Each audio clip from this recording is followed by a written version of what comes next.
The Banking Committee will come to order. The Banking Committee meets today to hear testimony about data protection and cybersecurity issues in the financial sector.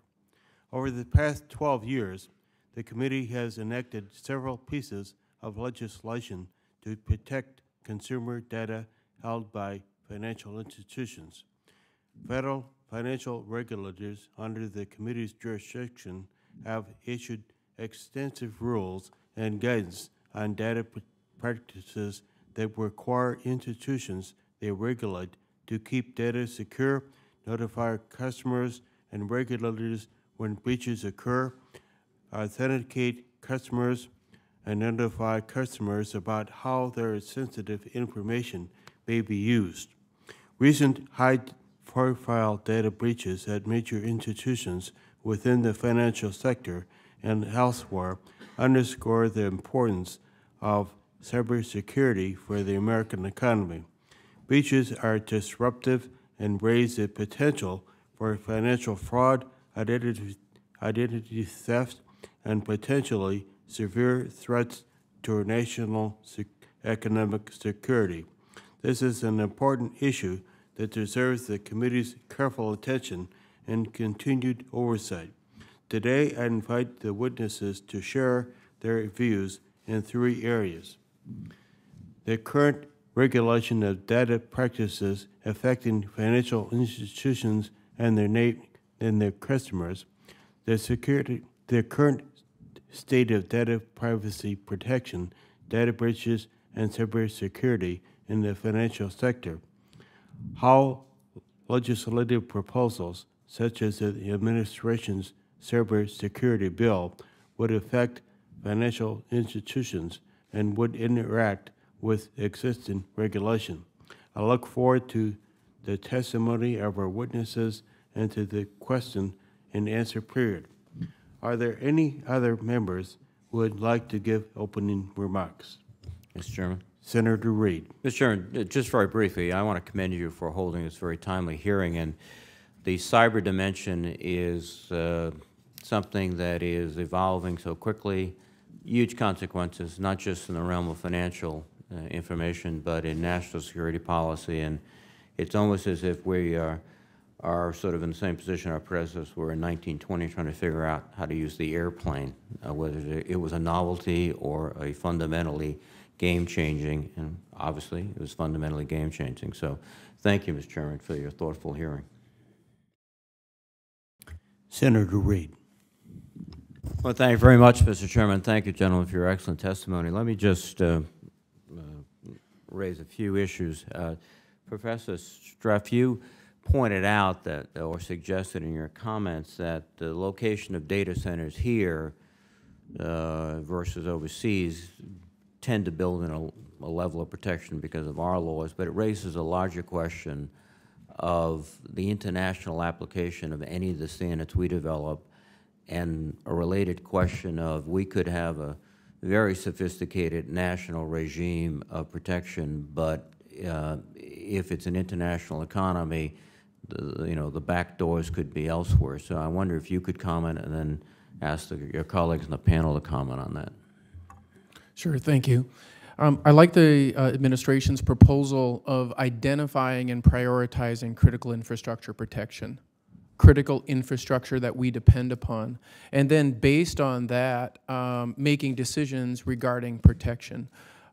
Certainly offshoring data centers and not controlling physical security, the differences in the different laws, privacy and security laws of different nations, weave the fabric and make it even more difficult. So I know that the proposal addresses the data centers here in the U.S. and being careful about offshoring that kind of activity, and the National Center for the Protection of the Financial Infrastructure certainly agrees. Let me just add another sort of level. Is it feasible, practical to insist that we have jurisdiction of, if it's an American entity that set up the center overseas, that we have jurisdiction and that we can at least inspect, investigate, and correct? And you might want to comment, and then I'll turn it over to the rest of the panel. You know, I guess from a legal perspective, I'll leave that to our Georgetown colleague.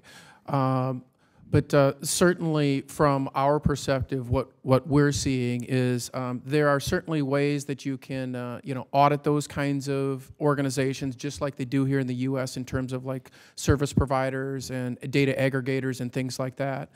In terms of the legal aspects, I guess I'll leave it to my colleague. Mr. Pratt, and then we'll go right down and we'll definitely get the Georgetown connection. Today, if we look at Title V of GLB today as an example of a data security regime, it applies to the practices of that financial institution, our members included, wherever we may locate that data center. I know even the CDIA has stood up several different data centers, and even here in the U.S., we look at different power grids. We try to separate the backup system from the primary with power grid differences. We look at plate tectonics to see if we have them on the same earthquake fault line or not, these sorts of things. And candidly, you know, whether it's overseas or whether it's here in the U.S. law applies to the U.S. business. And in fact, all of those requirements that the professor just outlined, you know, the physical security, the employee training, the technology that has to be deployed, all the requirements of the Title V apply, and the examination powers and the bank agency powers and the Federal Trade Commission powers apply. So I'm not sure that whether it's in the West Coast or the East Coast or just off of one of those two coasts makes a difference in terms of data centers. The key is to make sure the data centers are managed properly and those risks are assessed and accounted for. Mr. Williams, your comments. I wish Mr. Pratt would say something I could disagree with, but I can't disagree with that. Our financial institutions are already accountable for what happens at their direction, whether it's at a service provider or in their own subsidiaries, whether it's within the U.S. borders or outside the U.S. borders. They're held accountable by their regulators, and on the jurisdiction question, they should be held accountable by this committee. We believe that that same logic should apply outside of financial services. So if this proposal or some proposals like it begin to address cybersecurity in the ecosystem, all players should be accountable for what happens at their direction inside or outside the U.S. borders, inside or outside of their legal ownership. One of the stipulations in the cybersecurity proposal offered by the administration takes state data centers and says that there may be no restrictions in the borders among the U.S. states. We believe that because we need this ecosystem level protection, that should be extended even beyond the U.S. outside to international operations. Professor, but I just want to throw in another issue here too, not to unduly complicate things, but you refer in your testimony to the effectiveness of state laws, and there was a colloquy back and forth with the chairman about the need for a national standard. I have seen sort of this debate in many different contexts.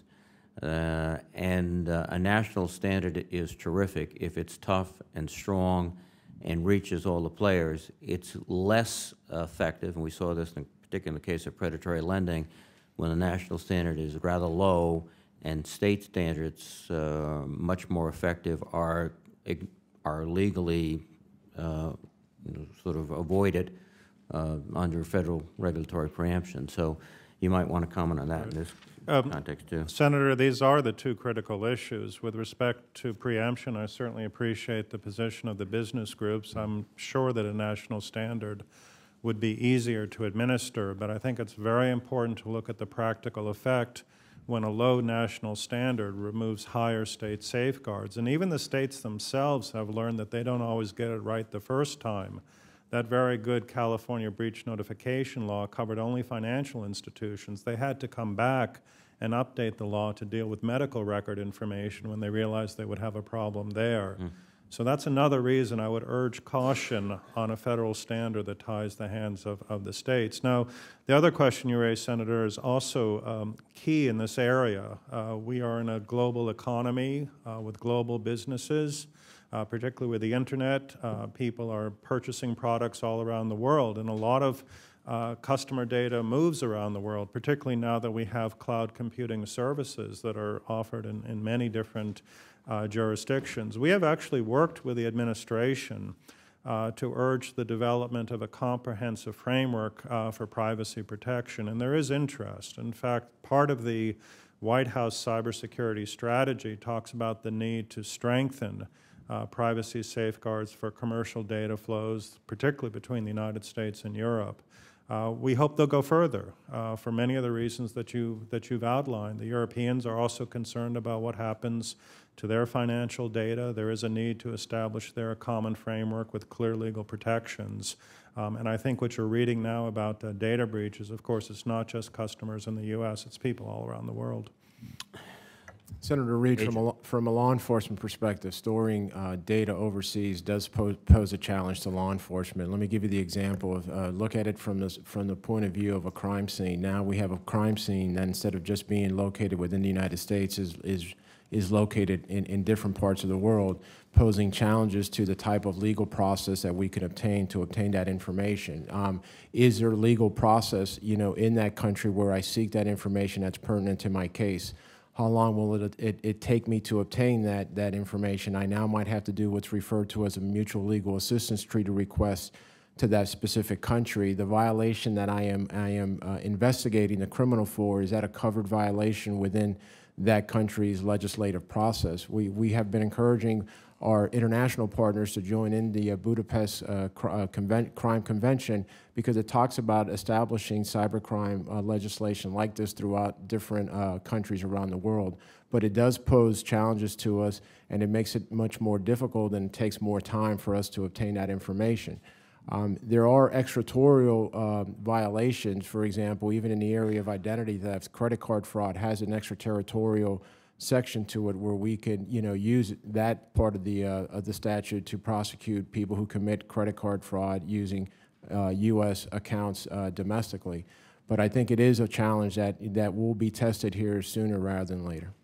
Thank you, gentlemen. Thank you, Mr. Chairman.